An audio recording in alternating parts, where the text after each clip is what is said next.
Hey, Dad's gonna come in, people. Hello out there, remote learning land. Yes. Today's hot topic, and I mean hot. Stars are hot. We're talking about stars today. How are they different from one another? How do we classify them? What's their life cycle? All sorts of great stuff about stars. In fact, such an exciting topic. We have a very excited member of the audience today who'd like to show us a star projector. Come on over, Sean. This is Shawnee. Bring your star projector. You forgot your star projector. Here he is. Very excited learning about stars. So what's going on in this projector here, Sean? Oh. And what does that go up on the ceiling there? Mm-hmm. Oh, that's pretty neat. Look at that. A group of stars, right? The constellations like we learned about the other day. And the changing constellations throughout the year proves revolution. Well, we have some constellations coming out of this projector. Very exciting. All right. Thank you, Sean. Get over there. Okay. So, get this over there. Quick little reading for you. Why do stars shine so bright? The twinkle, twinkle little star effect actually is not the star flickering, but it's moisture in the atmosphere. In the form of clouds and whatnot, traveling between your eye and the star, and it gives it that twinkling, but it's not the star doing that. That's just the light being refracted and scattered when the clouds cut in front of your view of them. So interesting reading here, a little bit of nuclear fusion. We're going to talk about that as well, right? The fusion of atoms to make different elements.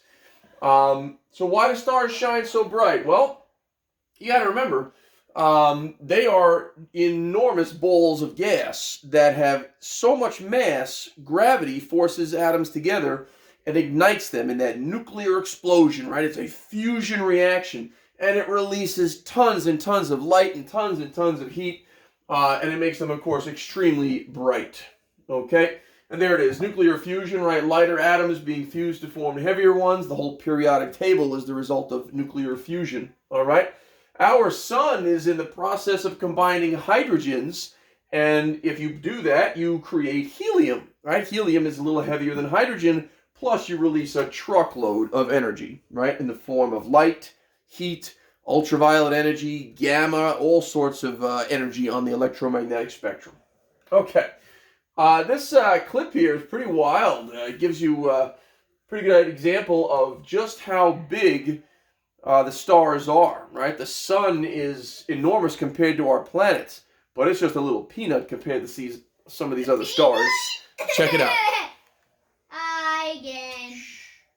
So we having a good time. What is going on now? Seen from Earth, our sun is a blinding ball of light. But take away the glare, and one of the most powerful objects in the universe appears in our own backyard. It's a ball of superheated gas that's been lighting our solar system for 4.6 billion years and dominates all life on Earth. The sun is 93 million miles away, and that means in actuality it's immense. You could fit 1 million Earths inside the sun.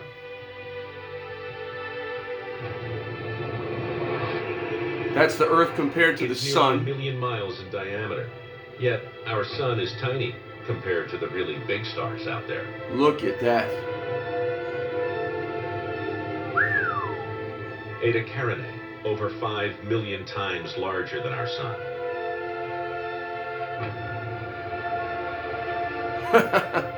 Supergiants.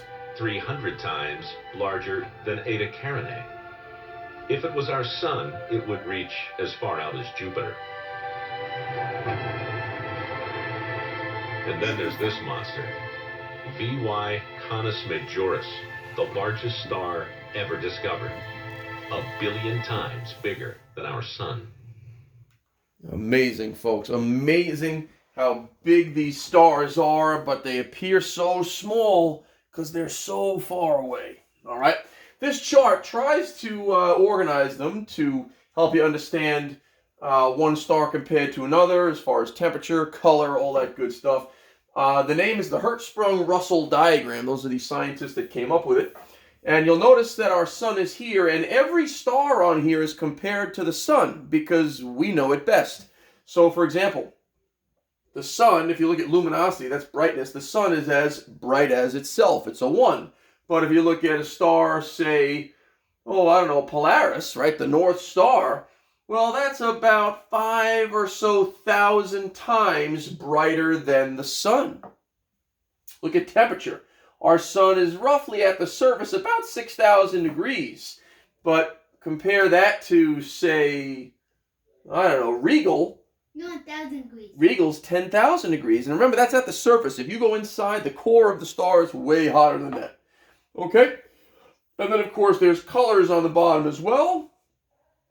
And then there's size. So this is the main sequence as you go across here. These are mostly average stars in the middle of their lives.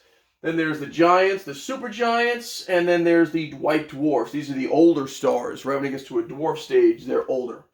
So check it out. They're categorized by color. And of course, that's directly related to temperature. 2,000 degrees is cold. Now, mind you, 2,000 degrees, that's the temperature of lava on Earth, folks. But that's a cold star. Hot stars exceeding 30,000 degrees at their surface. Whoa. Okay, truly amazing.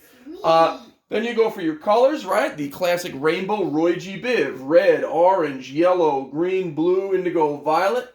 Well, there you go. The hotter it is, the more bluish it becomes. All right. Size. Take a look over here. We have the small ones, and then, of course, your massive ones as you go up. Luminosity means brightness. If you ever go to Home Depot and pick out a light bulb, we use the term watts, right, for brightness. But sometimes on the package, you'll see lumens. A lot of the other parts of the world use lumens instead of watts. And that is a true indication of brightness of that light bulb. And of course, in this case, the brightness of the star compared to the sun. Down here is very dim, right? This is a fraction as bright as the sun. And over here is exponentially brighter than the sun. You couldn't buy a pair of sunglasses thick enough if the sun was that much brighter. Okay? What else on this chart, right? They're broken down into the different categories of stars. The main sequence, like we said, your giants, your supergiants, and of course your dwarfs. The sun, and we'll get into the life cycles next, when it gets to its older stage, will become a giant and then peter down to a dwarf. It's not big enough to become a supergiant. That's for the massive, massive stars. All right? So what type of star is our sun? Take a look. It's in the main sequence. It's a main sequence star. All right? There it is. And what is the size, temperature, color, luminosity of the sun? Hit pause. Try to answer that on your own for a second. Well, the size is a 1, right? It's, that's luminosity. The size is about average, a little below average. Our sun is kind of small compared to many others. The temperature, as we said, at the surface, 6,000 degrees. The color is a whitish yellow. The luminosity is all 1, right? It's as bright as itself. So you can learn a lot about stars on here, a lot of different pieces of information to pull off of that diagram. Okay. This is the life cycle of a star, and if you take a look here, stars are born in a nebula. It's like a nursery, right, where baby stars are born. And depending upon how much matter they collect will determine how big they become and also their life cycle. Because you know the rule, the bigger they are, the harder they fall. Well, with stars, the bigger they are, the shorter they live. Okay, check it out. Here's our sun, let's say, the main sequence. It won't take the upper road. It doesn't have enough mass. It'll take the lower road. So at the end of its life, it'll become a red giant and then a dwarf. All right, the different colors of dwarves. However, something monstrous, right, with a lot more mass goes up to supergiant and then eventually supernova. All right, the end of the life of a giant star. And from there, it could collapse into a neutron star or maybe even a black hole, the theory is, if there was enough mass that becomes compact in a tight enough space. Truly awesome stuff. Okay? And there it is. Life cycle of the star determined by initial mass and size. The bigger they are, the faster they burn out, the faster they use up their fuel. There's a great little picture of a star being swallowed by like a black hole. Of course, that's an artist's depiction, but pretty neat. Here's another way of looking at it. Our sun right now is about halfway through its life cycle, about 4.5 billion years old. It started out in that nebula at birth. This is where we are now, roughly the same age as the Earth, right? Because the sun, all that material from the sun gave the material to the planets, all right? They figure we have about another 4 or 5 billion years to go before the red giant phase, in which it will envelop all the inner planets and then eventually peter out to a dwarf. Okay? All right. Nice. Make sure you get... That's Marvin the Martian, right? Make sure you get your notes down on that. Remember, just because it's larger doesn't mean it has to be hotter, right? It depends on the color it's giving off. The red are the cooler colors. The blue are the hotter colors. All right. So how will the sun's life end? Well, we're going to end the lesson, of course, on the end of the sun's life. Check this video out. The sun will probably shine down on our civilizations for as long as they exist. If we survive for another billion years, the sun will still be there. But just as the sun was once born, it will one day die. And when it does so, it will take the earth with it. In about 5 billion years' time, the sun will run out of hydrogen. When it does, it will become a red giant. Deprived of fuel, the core will shrink, generating so much heat that the outer layers will balloon into the solar system. The inner planets will be swept up.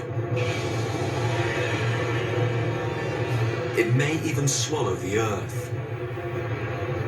Whether it is engulfed or not, the Earth is doomed. The sun, burning 2,000 times hotter than it does now, will melt and seal the outer layers of the planet.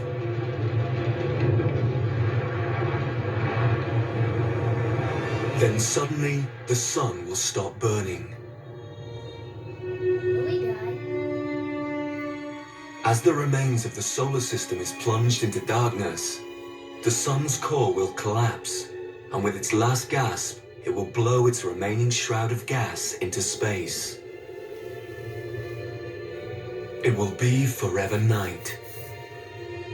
The story of the sun and the earth will have ended, and a small part of the outer arm of the Milky Way will be a little bit darker.